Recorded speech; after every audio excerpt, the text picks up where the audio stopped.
Znate li što se dogodilo jednom malom medvjediću kada je upoznao čarobnu ribicu koja ispunjava želje? Slijedite ovu priču i saznajte kako je naučio da su prave riječi čarobnije od same čarolije.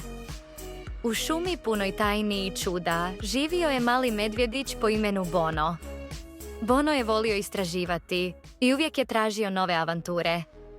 Jednog dana, dok je šetao pokraj jezera, ugledao je nešto blistavo u vodi. Što je to? Pitao se Bono i prišao bliže. U vodi je vidio prekrasnu zlatnu ribicu koja je blistala poput sunca. Oho, čuo sam da ribice ispunjavaju želje, pomislio je Bono. Ribica mu se nasmiješila i rekla: Dobar dan, mali medvjediću.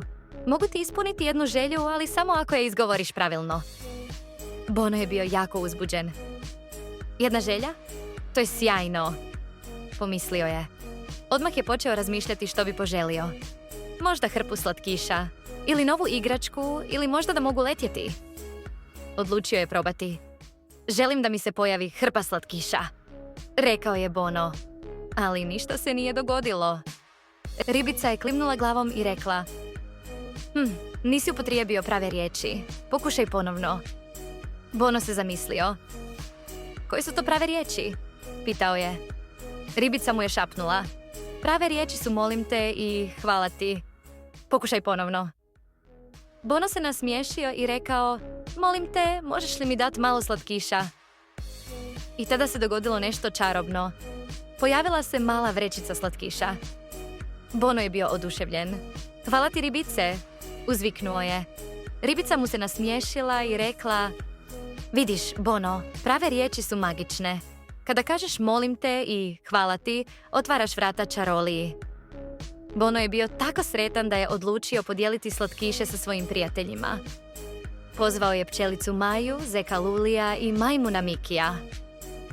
Dođite, imam nešto za vas, rekao je Bono. Kada su prijatelji došli, Bono im je rekao: Ovo su čarobni slatkiši. Dobio sam ih zahvaljujući čarobnim riječima molim te i hvala ti. Pčelica Maja je rekla: To je tako lijepo, Bono. Hvala ti što si podijelio s nama. Zeko Luli je dodao: Molim te, možeš li mi dati jedan slatkiš? Bono im je radosno podijelio slatkiše, a svi su zajedno uživali u slatkom užitku. Na kraju dana Bono je rekao: Naučio sam da su prave riječi magičnije od čarolija.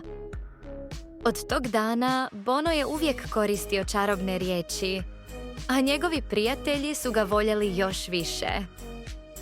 Čarobne riječi molim te i hvala ti čine svijet ljepšim mjestom. Dijeljenje s drugima donosi radost i prijateljstvo,